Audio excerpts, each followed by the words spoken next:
ನಾನು ಏನೋ ಒಂದು ಕುಡಿತನೋ ಏನೋ ಒಂದು ಚಟನೋ ಏನೋ ಇಟ್ಕೊಂಡು 25 ವರ್ಷಕ್ಕೆ ಏನೋ ಮಾಡಿಕೊಂಡು ಹೊಟ್ಟೋದೆ ಅಂತ ಇಟ್ಕೊಳ್ಳಿ. ಅಲ್ಲಿಗೆ ಸೋಲ್ ಕಾಂಟ್ರಾಕ್ಟ್ ಸರ್ವ್ ಆಗಿಲ್ಲ. ಅವಾಗ ಇವಾಗ ಏನ್ ಮಾಡ್ತಾರೆ, ನೀವೊಂದು ಪ್ರಾಜೆಕ್ಟ್ ವರ್ಕ್ ನ ಕಂಪ್ಲೀಟ್ ಮಾಡಿಲ್ಲ ಅಂದ್ರೆ ಆಫೀಸಲ್ಲಿ ಬಾಸ್ ಏನ್ ಮಾಡ್ತಾರೆ, ಕಂಪ್ನಿಯವರು ಮಾಡೋ ತನಕ ಬಿಡಲ್ಲ, ಕಿತ್ತಾಕ್ತಾರೆ ಕೆಲಸ. ಒಂದು ಕಿತ್ತಾಕ್ತಾರೆ ಅಥವಾ ಸಂಬಳ ಅಥವಾ ಕೇಸ್ ಹಾಕ್ತಾರೆ, ನಮ್ದು ಪ್ರಾಜೆಕ್ಟ್ ಇದ್ ಮಾಡಿಲ್ಲ, ಇದೆಲ್ಲ ನಾವು ಅನುಭವಿಸ್ತೀವಿ ಅಲ್ವಾ. ಸೋಲು ಅನುಭವಿಸುತ್ತೆ ಇದನ್ನೆಲ್ಲ. ಅಂದ್ರೆ ಈಗ ಕರ್ಮಗಳ ಆಧಾರದ ಮೇಲೆ ಆತ್ಮಗಳು ಜೀವನ ಆಯ್ಕೆ ಮಾಡುತ್ತಾ? 100%. ಸೊ ನಾರ್ಮಲಿ ಇಂಜಿನಿಯರಿಂಗ್ ಮಾಡಿರೋರು ನಾರ್ಮಲ್ ಸೋಲ್ ಏನ್ ಆಯ್ಕೆ ಮಾಡುತ್ತೆ? ಒಂದು ಆತ್ಮ ಭೂಮಿಗೆ ಬಂದಾಗ ಅದು ತನ್ನದೇ ಆದಂತ ಕೆಲವು ಕರ್ಮಗಳನ್ನ ಅಂದ್ರೆ ಕೆಲವು ಕ್ರಿಯೆಗಳನ್ನ ಕಂಪ್ಲೀಟ್ ಮಾಡಿ ಬರಬೇಕು ಅಂತ ಇರುತ್ತೆ.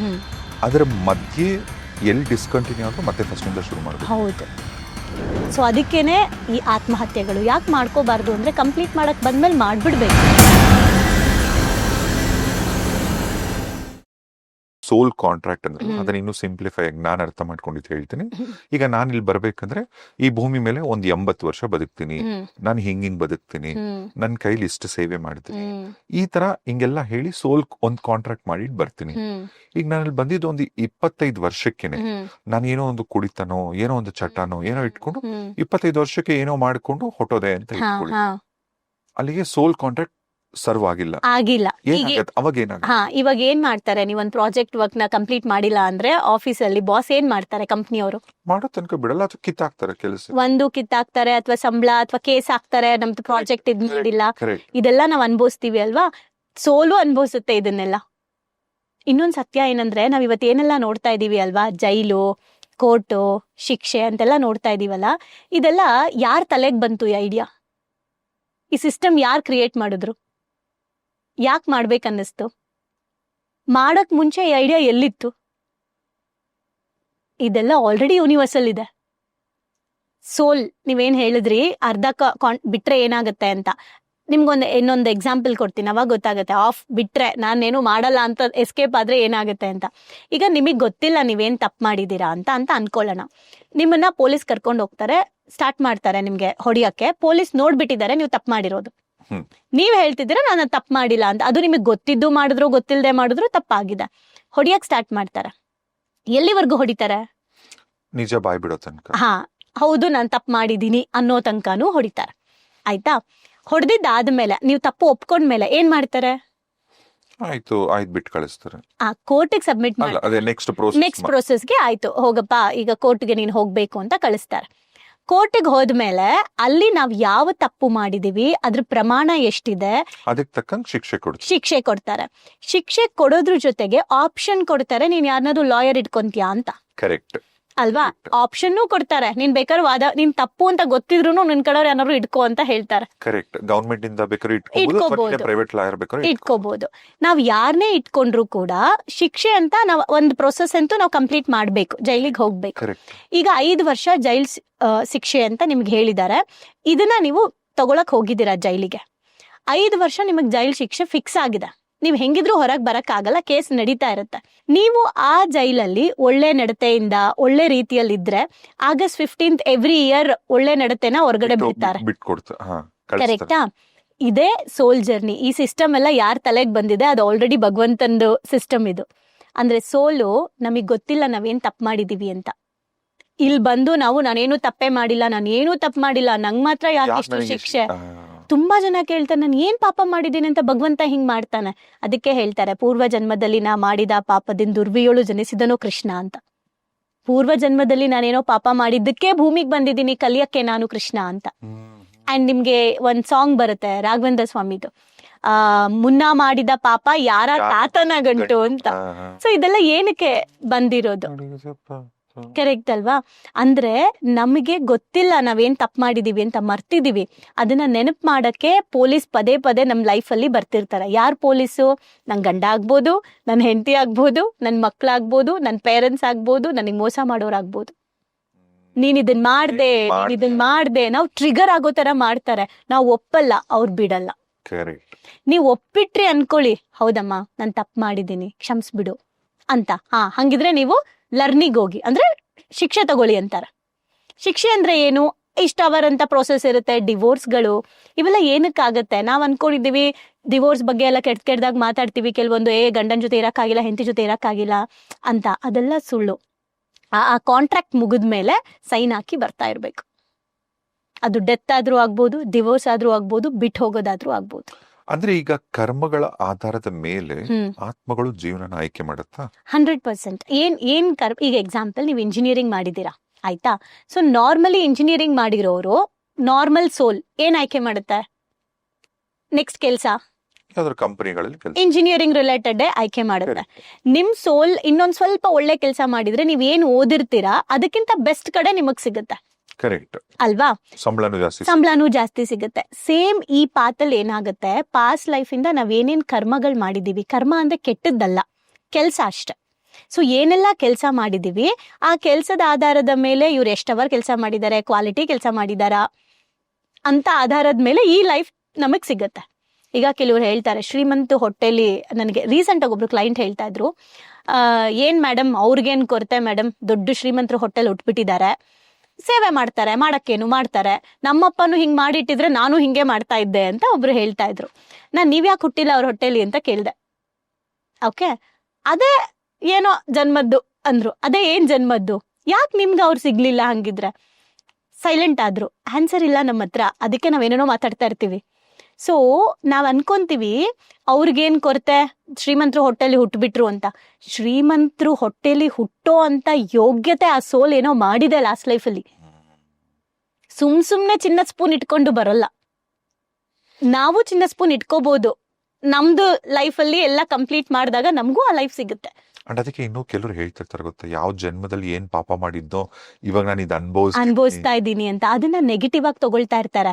ಅಂದ್ರೆ ನಾನ್ ಗೊತ್ತಿಲ್ಲದೆ ತಪ್ಪು ಮಾಡ್ಬಿಟ್ಟೆ, ಇವಾಗ ಅನ್ಭವಿಸ್ತಾ ಇದೀನಿ ಅಂತ ಜೈಲಲ್ಲಿ 5 ವರ್ಷ ಶಿಕ್ಷೆ ಅನ್ಭವಿಸ್ತಾ ಇರ್ತೀವಲ್ಲ, ಅವಾಗ ಅಯ್ಯೋ ನಾನ್ ಏನ್ ಪಾಪ ಮಾಡಿದ್ನೋ ಅನ್ಭವಿಸ್ತಾ ಇದೀನಿ ಅಂತ ನೀವು ಪೇನಲ್ಲೇ ಇದ್ರೆ 5 ವರ್ಷನೂ ಕಳಿಬೇಕು. ಓಕೆ, ಅದೇ ನೀವೇನಾದ್ರೂ ಏನೋ ಪಾಪ ಮಾಡಿದೀನಿ ನಾನು, ಅದಕ್ಕೆ ನನ್ನ ಲೈಫಲ್ಲಿ ಹಿಂಗಾಗಿದೆ, ಸೊ ಈ ಲೈಫಿಂದ ರೈಟ್ ಟ್ರ್ಯಾಕ್ ನಾನು ಹೋಗ್ತೀನಿ, ಜ್ಞಾನ ಮಾರ್ಗದ ಕಡೆಗೆ ಹೋಗ್ತೀನಿ, ಭಕ್ತಿ ಮಾರ್ಗದ ಕಡೆಗೆ ಹೋಗ್ತೀನಿ ಅಂತ ಡಿಸೈಡ್ ಮಾಡ್ಬಿಟ್ರೆ 5 ವರ್ಷಕ್ಕಿರೋ ಶಿಕ್ಷೆ ನಮ್ಗೆ ಯಾರಿಗ್ ಗೊತ್ತು, August 15 ರಿಲೀಸ್ ಆಗ್ಬೋದು, ನಾವು ಏನ್ ಬೇಕೋ ನಡಿಬಹುದು. ಪವಾಡ ಹೆಂಗ್ ನಡೆಯುತ್ತೆ ಲೈಫಲ್ಲಿ. ಹಿಂಗೆ ಈ ಎಲ್ಲಾ ಸಿಸ್ಟಮು ಕೂಡ ಆಲ್ರೆಡಿ ಭಗವಂತನ ಸಿಸ್ಟಮ್, ನಾವೇನು ಕಂಡಿಡಿದಿಲ್ಲ ಇಲ್ಲಿ. ಈಗ ನೀವು ಸೋಲ್ ಕಾಂಟ್ರಾಕ್ಟ್ ಅಂದ್ರೆ ನಾನು ಇಲ್ಲಿಗೆ ಬಂದಾಗ, ಅಂದ್ರೆ ಒಂದು ಆತ್ಮ ಭೂಮಿಗೆ ಬಂದಾಗ ಅದು ತನ್ನದೇ ಆದಂತ ಕೆಲವು ಕರ್ಮಗಳನ್ನ, ಅಂದ್ರೆ ಕೆಲವು ಕ್ರಿಯೆಗಳನ್ನ ಕಂಪ್ಲೀಟ್ ಮಾಡಿ ಬರ್ಬೇಕು ಅಂತ ಇರುತ್ತೆ. ಅದ್ರ ಮಧ್ಯೆ ಎಲ್ಲಿ ಡಿಸ್ಕಂಟಿನ್ಯೂ ಆದ್ರೂ ಮತ್ತೆ ಫಸ್ಟ್ ಇಂದ ಶುರು ಮಾಡ್ಬೇಕು. ಹೌದು, ಮತ್ತೆ ಫಸ್ಟ್ ಇಂದ ಶುರು ಮಾಡ್ಬೇಕು. ಇಲ್ಲ ಪನಿಷ್ಮೆಂಟ್ ಇರುತ್ತೆ. ಅಂದ್ರೆ ನಾನು ಆಯ್ತು ತಪ್ಪಾಯ್ತು, ನಾನು ಮತ್ತೆ ನಂಗೆ ಲೈಫ್ ಕೊಡು ಹೋಗ್ತೀನಿ ಅಂದ್ರೆ ಕೊಡಲ್ಲ, ವೆಯ್ಟ್ ಮಾಡು, ನೀನ್ ಯಾಕೆ ಅರ್ಧಕ್ಕೆ ನಿಲ್ಸ್ ಬಂದೆ.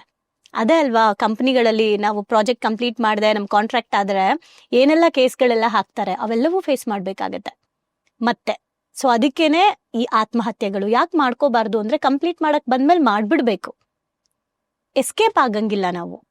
ಎಸ್ಕೇಪ್ ಆದ್ರೆ ಮತ್ತೆ ಫಸ್ಟ್ ಇಂದ ಓದ್ಬೇಕಲ್ಲ, ಯಾರು ಓದ್ತಾರೆ ಮತ್ತೆ ಫಸ್ಟ್ ಇಂದ? ಮತ್ ಹಾಗಿದ್ರೆ ಕೆಲವೊಂದ್ಸರಿ ಸಕ್ಸಸ್ಫುಲ್ ಪೀಪಲ್, ಕೆಲವರು ಬಿಸ್ನೆಸ್ ಮಾಡೋರು, ತುಂಬಾ ಚೆನ್ನಾಗಿ ದುಡ್ಡು ಸಂಪಾದನೆ ಮಾಡಿರೋರು, ದೊಡ್ಡ ಶ್ರೀಮಂತರಾಗಿರ್ಬೋದು, ಕೆಲವು ದೊಡ್ಡ ಫಿಲ್ಮ್ ಸ್ಟಾರ್ಗಳಾಗಿರ್ಬೋದು, ಜೀವನದಲ್ಲಿ ತುಂಬಾ ಸಕ್ಸಸ್ ಆದಂತ ವ್ಯಕ್ತಿಗಳೇ ಒಂದೊಂದ್ಸಾರಿ ರಾತ್ರಿ ಇದ್ದಕ್ಕಿದ್ದಂಗೆ. ಹೌದು, ಇದು ಹೆಂಗಿದು ಅವ್ರ ಸೋಲ್ಸ್, ಅಂದ್ರೆ ಅವರು ಒಳ್ಳೆ ಕರ್ಮ ಮಾಡಿದ್ದಕ್ಕೆ, ಹಿಂದಿನ ಜನ್ಮದಲ್ಲಿ ಒಳ್ಳೆ ಕರ್ಮ ಮಾಡಿದ್ದಕ್ಕೆ ಈ ಜನ್ಮದಲ್ಲಿ ಅವ್ರಿಗೆ ಒಳ್ಳೆ ಲೈಫ್ ಸಿಕ್ಕಿರತ್ತೆ, ಹೆಸರು ದುಡ್ಡೆಲ್ಲ ಸಿಕ್ಕಿರುತ್ತೆ. ಅದ್ರ ಮಧ್ಯೆ ಈ ತರದ ಡಿಸಿಷನ್ ಏನಿದು?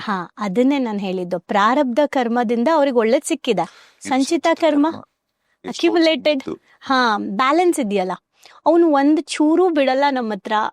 ನಾವ್ ಅನ್ಕೊಂಡಿದೀವಿ ಬಿಟ್ಬಿಡ್ತಾರೆ ಅಂತ, ಬಟ್ ಯಾವ್ದನ್ನು ಬಿಡಲ್ಲ. ಬಟ್ ಇದು ನಮ್ಮ ಸೋಲ್ ಕಾಂಟ್ರಾಕ್ಟ್ ಅಲ್ಲಿ ಇರ್ಲಿಲ್ಲ ಅಲ್ಲ? ಸೋಲ್ ಕಾಂಟ್ರಾಕ್ಟ್ ಅಲ್ಲೇ ಇರುತ್ತೆ, ನಾನು ಅದನ್ನ ಅಗ್ರಿ ಮಾಡೇ ಬಂದಿರ್ತೀನಿ, ನಮಗ್ ಗೊತ್ತಿಲ್ಲ ಅದು. ಬಟ್ ಅದು ಅಗ್ರಿ ಮಾಡಿ ಬರ್ದೆ ಸೋಲ್ ಡಿಸಿಷನ್ ತಗೊಳ್ಳಲ್ಲ. ಸೊ ಅದು ಅಗ್ರಿ ಮಾಡೇ ಬಂದಿರುತ್ತೆ, ಆಯ್ತು ನನಗೆ ಈ ಲೈಫಲ್ಲಿ ನಾನು ಹಿಂಗೆ ತಗೊಳ್ತೀನಿ ಇದನ್ನ ಅಂತ, ಬಟ್ ಮತ್ತೆ ಅದು ಹುಟ್ಟಿ ಬರ್ಬೇಕು. ಓಕೆ, ಈಗ ನಮ್ ಸೋಲ್ ಕಾಂಟ್ರಾಕ್ಟ್ ಏನು ಅಂತ ನಮಗ್ ತಿಳ್ಕೊಬೋದ ನಾವೇ? ಓಕೆ, ಅಂದ್ರೆ ನೀವು ಸಿಂಪಲ್ ಆಗಿ ಹೇಳ್ಬೇಕು ಅಂದ್ರೆ, ಈಗ ನಾವ್ ಏನಕ್ಕೆ ಹುಟ್ಟಿದೀವಿ, ನಮ್ ಸೋಲ್ ಪರ್ಪಸ್ ನ ನಾವು ಕಂಡು ಹಿಡ್ಕೊಬೋದಾ? 100% ಪ್ರತಿಯೊಬ್ಬ ವ್ಯಕ್ತಿಗೂ ಕೂಡ ಸೋಲ್ ಪರ್ಪಸ್ ನ ತಿಳ್ಕೊಳ್ಳೋದಕ್ಕೆ ಭಗವಂತ ಎಲ್ಲಾ ತರ ಅವಕಾಶಗಳನ್ನ ಎವ್ರಿ 7 years ಒನ್ಸ್ ಕೊಡ್ತಾನೆ ಇರ್ತಾನೆ. ಪ್ರತಿ 7 ವರ್ಷಕ್ಕೂ ಒಂದ್ಸಲ ಪ್ರತಿಯೊಬ್ಬರ ಲೈಫಲ್ಲೂ ಕೂಡ ಸೂಚನೆಗಳನ್ನ ಕೊಡ್ತಾ ಇರ್ತಾನೆ. ಅಂದ್ರೆ ಯಾವ ತರ? ಹಾ, ಫಾರ್ ಎಕ್ಸಾಂಪಲ್ ಈಗ ನಾನು ನಾನು ಹುಟ್ಟಿರೋದು ಏನೋ ಒಂದು ಸರ್ವಿಸ್ ಮಾಡಬೇಕು ಅಂತ ಅನ್ಕೊಳ್ಳಿ. ಈಗ ನನಗೆ ಈಗ ಪೀಪಲ್ಗೆ ಸಪೋರ್ಟ್ ಮಾಡಬೇಕು, ಸ್ಪಿರಿಚುವಲ್ಗೆ ಹೋಗ್ಬೇಕು, ಈ ತರದ್ ಏನೇನೋ ಇದೆ. ನಾನು ಇದನ್ನ ಮರ್ತು ಬಿಟ್ಟು ನಂದೇ ಆದಂತ ಲೋಕದಲ್ಲಿ ಇರ್ತೀನಿ. ನಾನು ಪಾರ್ಟಿ ಮಾಡ್ಕೊಂಡು ಎಂಜಾಯ್ ಮಾಡ್ಕೊಂಡು ಫ್ರೆಂಡ್ಸ್ ಜೊತೆ ಸುತ್ಕೊಂಡಿರ್ತೀನಿ. ಲೈಫಲ್ಲಿ ಒಂದು ದೊಡ್ಡ ಪೆಟ್ಟು ಬೀಳತ್ತೆ ನನ್ಗೆ, ಅಂದ್ರೆ ಬೆಡ್ ರಿಡನ್ ಆಗೋದಾಗಿರ್ಬೋದು ಅಥವಾ ಏನೋ ಆ ತರದ್ ಒಂದು ಪ್ರಾಬ್ಲಮ್ಸ್ ಬರುತ್ತೆ, ಬ್ರೇಕಪ್ ಆಗೋದು. ಸೊ ಫಸ್ಟ್ ಒಂದು ಹೆಲ್ತ್ ಅಪ್ಸೆಟ್ ಆಗೋ ಚಾನ್ಸಸ್ ಇರುತ್ತೆ, ಆಯ್ತಾ. ಹೆಲ್ತ್ ಅಪ್ಸೆಟ್ ಆದಾಗ ಏನಾಗುತ್ತೆ, ನಮ್ಗೆ ನನಗೆ ಯಾಕೆ ಹಿಂಗಾಯ್ತು ಅಂತ ಕೇಳ್ತೀವಿ. ಬಟ್ ಅದು ನನಗೆ ಕೊಟ್ಟ ಲರ್ನಿಂಗ್, ಅರ್ಥ ಮಾಡ್ಕೊಂತೀಯ ಅಂತ. ಚಾಟಿ ಅದೇ ನಿಂತಾಗ ಬುಗುರಿಯ ಏಟು ಹಂಗೆ ನನಗೆ ಕೊಟ್ಟ ಚಾಟಿ ಏಟು. ಸೊ ನಾನೇನ್ ಮಾಡ್ದೆ, ಆ ಚಾಟಿ ಏಟ್ ಬಿದ್ದಾಗ್ಲೂನು ಒರೆಸ್ಕೊಂಡು ಮತ್ತೆ ಮುಂದಕ್ಕೆ ಹೋಗ್ಬಿಡ್ತೀನಿ. ಅವೇರ್ನೆಸ್ ಇರೋದಿಲ್ಲ. ಏನಕ್ಕೆ ಅವೇರ್ನೆಸ್ ಇರೋದಿಲ್ಲ? ಎಗೇನ್ ನಾವೆಲ್ಲರೂ ಇವತ್ತು ಹೆಂಗೆ ನಾನು ಹೇಳ್ತೀನಲ್ಲ, ಕನೆಕ್ಷನ್ ಬಿಟ್ಟು ಬದುಕ್ತಿದೀವಿ ಅಂತ. ಚಿಕ್ಕದ್ರಿಂದ ಕೂಡ ಯಾಕೆ ಭಗವಂತನ ಪ್ರಾರ್ಥನೆ ಮಾಡಿ, ಯಾಕೆ ಜಪ ಮಾಡಿ, ಯಾಕೆ ಜ್ಞಾನ ಮಾರ್ಗ ತಗೊಳ್ಳಿ ಅಂತ ಹೇಳೋದನ್ನ ಕೇಳಿಸ್ಕೊಳ್ತಾನೆ ಬರ್ತಾ ಇರ್ತೀವಿ. ಆದ್ರೂ ಸಹ ನೆಗ್ಲೆಕ್ಟ್ ಮಾಡ್ತಾ ಇರ್ತೀವಿ. ನಾವು ನೆಗ್ಲೆಕ್ಟ್ ಮಾಡಿದ್ದಕ್ಕೆಲ್ಲ ಕಾನ್ಸಿಕ್ವೆನ್ಸ್ ಫೇಸ್ ಮಾಡ್ಬೇಕಾ? ನಾವಿವಾಗ ಕರೆಕ್ಟ್ ಟೈಮ್ಗೆ ಫ್ಲೈಟ್ ಹತ್ಲಿಲ್ಲ ಅಂದ್ರೆ ಫ್ಲೈಟ್ ಮಿಸ್ ಆಗುತ್ತೆ, ಕಾನ್ಸಿಕ್ವೆನ್ಸ್ ಅದು, ಕರೆಕ್ಟ್ ಅಲ್ವಾ? ಹಂಗೆ ನಮಗೆ ಎಲ್ಲ ಪ್ರತಿ ಒಂದು ಸ್ಟೇಜ್ ಅಲ್ಲೂ ಕೂಡ ತುಂಬಾ ಏನ್ ಹೇಳ್ತಾರೆ, ಸಪೋರ್ಟಿಂಗ್ ಸೋಲ್ ಅಂತ ಇರುತ್ತೆ. ಕೀ ರೋಲ್ ಅವರೆಲ್ಲ ಮಾಡ್ತಾ ಇರ್ತಾರೆ. ಬಂದು ನನಗೆ ಹಿಂಟ್ ಕೊಟ್ಟು ಹೋಗ್ತಾರೆ, ನೀನ್ ಇದೆಲ್ಲ ಮಾಡ್ಬೇಕಾಗಿರೋದು ಅಂತ. ಫಾರ್ ಎಕ್ಸಾಂಪಲ್, ನಂಗೆ ಯಾರೋ ತುಂಬಾ ಮೋಸ ಮಾಡ್ಬಿಡ್ತಾರೆ, ಆಯ್ತಾ. ಆ ಮೋಸದಲ್ಲಿ ಈ ಲೈಫ್ ಸಾಕಪ್ಪ ನನಗೆ ಅಂತ ಅನ್ಸ್ಬೇಕು. ನನ್ಗೆ ಯಾಕೆ ನಾನು ಈ ತರ ಬದುಕ್ತಾ ಇದ್ದೀನಿ, ನಾನು ಇನ್ನೇನೋ ಬದುಕ್ಬೇಕಾಗಿದೆ, ಅದ್ರ ಕಡೆಗೆ ನಾನು ಹೋಗ್ಬೇಕಾಗಿದೆ ಅನ್ನೋ ಪ್ರಶ್ನೆ ನನಗೆ ಸ್ಟಾರ್ಟ್ ಆದಾಗ ನನ್ನ ದಾರಿ ಓಪನ್ ಆಗುತ್ತೆ. ಬಟ್ ನಾವೇನ್ ಮಾಡ್ತಿರ್ತೀವಿ, ಹೆಲ್ತ್ ಅಪ್ಸೆಟ್ ಆಯ್ತು, ನನ್ನ ಹಣೆ ಬರ ಸರಿ ಇಲ್ಲ, ನನ್ಗೆ ಅದ್ ಸರಿ ಇಲ್ಲ, ಇದ್ ಸರಿ ಇಲ್ಲ ಅನ್ಕೊಂಡು ಸುಮ್ನೆ ಇರ್ತೀವಿ. ಮತ್ತೆ ಇನ್ನೊಂದು ಸ್ಟೇಜ್ ಕೊಡ್ತಾನೆ ರಿಲೇಶನ್ಶಿಪ್ ಬ್ರೇಕಲ್ಲಿ, ಅಲ್ಲೂ ನಾವು ಅರ್ಥ ಮಾಡ್ಕೊಳ್ಳೋದಿಲ್ಲ. ಹಿಂಗೆ ಬ್ಯಾಕ್ ಟು ಬ್ಯಾಕ್ ನಮ್ಗೆ ಒದೆಗಳು ಬೀಳ್ತಾನೆ ಇರುತ್ತೆ. ಕಾಂಟ್ರಾಕ್ಟ್ ಕಂಪ್ಲೀಟ್ ಮಾಡು. ಈಗ ನೀವು ಆಫೀಸಲ್ಲಿ ನಿಮ್ ಪ್ರಾಜೆಕ್ಟ್ ನ ಕಂಪ್ಲೀಟ್ ಮಾಡ್ಲಿಲ್ಲ ಅಂತಂದ್ರೆ, ಅಥವಾ ಮಾಡ್ತಾ ಇಲ್ಲ ಸರಿಯಾಗಿ ಅಂದ್ರೆ ಎಷ್ಟು ಪ್ರೆಷರ್ ಆಗ್ತಾರಲ್ವಾ? ಏನ್ ಮಾಡ್ತಿದ್ಯಪ್ಪ ನೀನು, 6 months ಅಲ್ಲಿ ಮುಗಿಸ್ತೀನಿ ಅಂದೆ ಅಂತ ಪ್ರೆಷರ್ ಆಗ್ತಾನೆ ಇರ್ತಾರೆ. ನೈಟ್ ಡ್ಯೂಟಿ ಮಾಡು ಅಂತಾರೆ, ನಿಮ್ಮನ್ನ ಕರೆಕ್ಟ್ ಆಗಿ ನೀವು ಕೆಲಸ ಮಾಡ್ತಿದಿರೋ ಇಲ್ವೋ ಅಂತ ನೋಡಕ್ಕೊಬ್ಬರನ್ನ ಇಡ್ತಾರೆ. ನಿಮ್ ಫಂಕ್ಷನ್ಸ್ ಎಲ್ಲ ಕ್ಯಾನ್ಸಲ್ ಮಾಡು, ಫಸ್ಟ್ ಕಾಂಟ್ರಾಕ್ಟ್ ಮುಗಿಸು ಅಂತ ಹೇಳ್ತಾರೆ. ಇದೇ ನಮ್ ಸೋಲ್ಗಳಲ್ಲೂ ನಡೀತಾ ಇದೆ. ನೀನ್ ಸೋಲ್ ಏನ್ ಬಂದಿದ್ಯಾ ಪ್ರಾಜೆಕ್ಟ್, ಅದನ್ನ ಮುಗ್ಸು ಅಂತ ದಾರಿ ಶಿಫ್ಟ್ ಮಾಡ್ತಾ ಇರ್ತಾನೆ ನಮ್ದನ್ನ. ಓಕೆ, ಈಗ ಒಂದೊಂದೇ ಕೇಳ್ತಾ ಹೋಗ್ತೀನಿ. ಈಗ ಯಾರಿಗಾದ್ರೂ ಒಬ್ಬರಿಗೆ ಆರೋಗ್ಯದಲ್ಲಿ ದೊಡ್ಡ ಡ್ಯಾಮೇಜ್ ಆಯ್ತು, ಆ ಟೈಮಲ್ಲಿ ಅವ್ರು ಏನು ಈಗ ಚಿಕಿತ್ಸೆ ತಗೊಂಡು ಅಂದ್ರೆ ಅವ್ರು ವಾಸಿ ಮಾಡ್ಕೊಂಡ ನಂತರ ಅವ್ರಿಗೆ ಏನ್ ರಿಯಲೈಸೇಷನ್ ಆಗ್ಬೇಕು? ಅವ್ರಿಗೇನ್ ರಿಯಲೈಸೇಷನ್ ಆಗ್ಬೇಕಂದ್ರೆ, ಮತ್ತೆ ನಾವು ಆ ಆರೋಗ್ಯ ಹಾಳಾಗೋದಕ್ಕೆ ಏನ್ ಮಾಡಿದ್ವಿ ಮಿಸ್ಟೇಕ್, ಅದು ಮಾಡಬಾರ್ದು. ಮೊದಲನೇದು. ಎರಡನೇದು, ನನ್ನ ಹಾಗೆ ಎಷ್ಟು ಜನ ಸಫರ್ ಆಗ್ತಾ ಇದ್ದಾರೆ ಆರೋಗ್ಯದಲ್ಲಿ, ಅವರಿಗೆ ಈ ಜ್ಞಾನದ ಮೂಲಕ ಸಫರ್ ಆಗದೆ ಇರೋ ರೀತಿ ಕಾಂಟ್ರಿಬ್ಯೂಟ್ ಮಾಡಬೇಕು. Again soul service and love, ಇದ್ರ ಕಡೆಗೆ ಹೋಗ್ಬೇಕು. ಬೇರೆಯವ್ರಿಗೆ ಆ ಪ್ರಾಬ್ಲಮ್ ಆಗಕ್ ಬಿಡಬಾರ್ದು. ನಾವೆಲ್ಲ ಹೆಂಗೆ ಅಂದ್ರೆ, ನಮಗ್ ಪ್ರಾಬ್ಲಮ್ ಆಯ್ತಾ, ನಾವು ಕ್ಯೂರ್ ಮಾಡ್ಕೊಂಡ್ವಿ, ಬೇರೆಯವ್ರು ಅನ್ಭವಿಸ್ಲಿ ಬಿಡು ಅಂತ ಸುಮ್ಮನೆ ಇರ್ತೀವಿ. ಬಟ್ ಅದಕ್ಕೆಲ್ಲ ಸೋಲ್ ಬಂದಿರೋದು. ನನ್ನ ಹಾಗೆ ಇನ್ನೊಬ್ರು ಅನ್ಭವಿಸ್ಬಾರ್ದು ಅಂತ ನಾನು ರೆಡಿ ಇರ್ಬೇಕು ಗೈಡ್ ಮಾಡಕ್ಕೆ. ಇದನ್ನೆಲ್ಲ ಕಲ್ಸೋಕೆ ಬರೋದು. ಇವತ್ ನೋಡಿ, ಯಾರೆಲ್ಲ ಸ್ಪಿರಿಚುವಲ್ ಮಾಸ್ಟರ್ಸ್ ಇದ್ದಾರೆ ಅಥವಾ ಯಾರೆಲ್ಲ ತತ್ವಗಳನ್ನ ಇನ್ನೊಬ್ರಿಗೆ ಹೇಳ್ತಿದ್ದಾರೆ, ಅವ್ರ ಲೈಫಲ್ಲಿ ತುಂಬಾ ಪೆಟ್ಟು ತಿಂದಿರೋರೆ. ಆ ಪೆಟ್ಟು ತಿನ್ನೋದನ್ನ ಅವ್ರು ಹೇಗೆ ಕನ್ವರ್ಟ್ ಮಾಡ್ಕೊಳ್ತಾರೆ ಅಂದ್ರೆ, ನನಗಾಗಿದ್ ಪೇನು, ಓ ಭಗವಂತ ನನಗಿದನ್ನ ಕೊಟ್ಟಿದ್ದಾನೆ, ಸೊ ದಟ್ ನಾನು ಇದನ್ನ ಪೀಪಲ್ಗೆ ಆಗಕ್ ಬಿಡಬಾರ್ದು ಅಂತ ಹಂಗ್ ಹೋಗ್ತಾರೆ. ಅವನು ಮಾಡ್ಬೇಕಾಗಿರೋ ಕೆಲ್ಸನ ಸೋಲ್ಗಳ ಮೂಲಕನೂ ಮಾಡಿಸ್ತಾ ಇರ್ತಾನೆ. ಈಗ ಉದಾಹರಣೆಗೆ, ನನಗೆ ಯಾವ್ದಾದ್ರು ಒಂದು ಲವ್ ಏನಾದ್ರು ಬ್ರೇಕಪ್ ಆಗಿದ್ರೆ, ನನಗೆ ಅಂತಲ್ಲ, ನೋಡ್ತಿರ್ತಕ್ಕಂಥದ್ದು ಯಾರಿಗೆ ಆಗಿರ್ಬೋದು, ಅವರ ಪರ್ಸನಲ್ ಲೈಫ್ ಗಳಲ್ಲಿ ಪ್ರೀತಿಸಿದಂತ ವ್ಯಕ್ತಿ ವಿಚಾರವಾಗಿ ಅವ್ರಿಗೆ ಬ್ರೇಕಪ್, ತುಂಬಾ ಡಿಸ್ಟರ್ಬೆನ್ಸ್ ಅದೆಲ್ಲ ಆಗಿದ್ದ ಟೈಮಲ್ಲಿ ಇದೇ ತರ ನೋವಿಟ್ಕೊಂಡಿರೋರ್ಗೆ ನೀವು ಸರ್ವ್ ಮಾಡಬೇಕು. ಹೌದು, ಒಂದು ನೋವಿಟ್ಕೊಂಡಿರೋರ್ಗೆ ಸರ್ವ್ ಮಾಡ್ಬೇಕು ಅಂತ, ಇನ್ನೊಂದು ಅನ್ಕಂಡೀಷನಲ್ ಲವ್ ಕಲ್ತಿಲ್ಲ ನೀನು ಅಂತ. ಲವ್ ಬ್ರೇಕಪ್ ಆಯ್ತು ಅಂತ ನೀವು ಹುಡುಗನ ಬ್ಲೇಮ್ ಮಾಡ್ತಿದ್ದೀರಾ ಅನ್ಕೊಳ್ಳಿ, ದಟ್ ಮೀನ್ಸ್ ಇನ್ನೊಬ್ರು ಬರ್ತಾರೆ ಟಫ್ ಟೀಚರ್, ಇದಕ್ಕಿಂತ ವರ್ಸ್ಟ್ ಆಗಿ ಕಲಿಸ್ತಾರೆ. ಲವರ್ ಏನೋ ಒಂದ್ ಸ್ವಲ್ಪ ಕಾಟ ಕೊಡ್ತಾ ಇರ್ತಾರೆ, ಹೆಂಡತಿ ಡಬಲ್ ಕೊಡ್ತಾರೆ. ಅವಾಗ ಅಂತಾರೆ ಲೈಕ್, ಅಯ್ಯೋ ನಾನೇನಪ್ಪ ಇಲ್ಲಿದ್ ಬಿದ್ದೆ ಅಂತ ಹೇಳಿ. ಅಲ್ಲೇ ಕಲ್ತಿಲ್ಲ ನಾನು ಅನ್ಕಂಡೀಷನಲ್ ಲವ್ನ.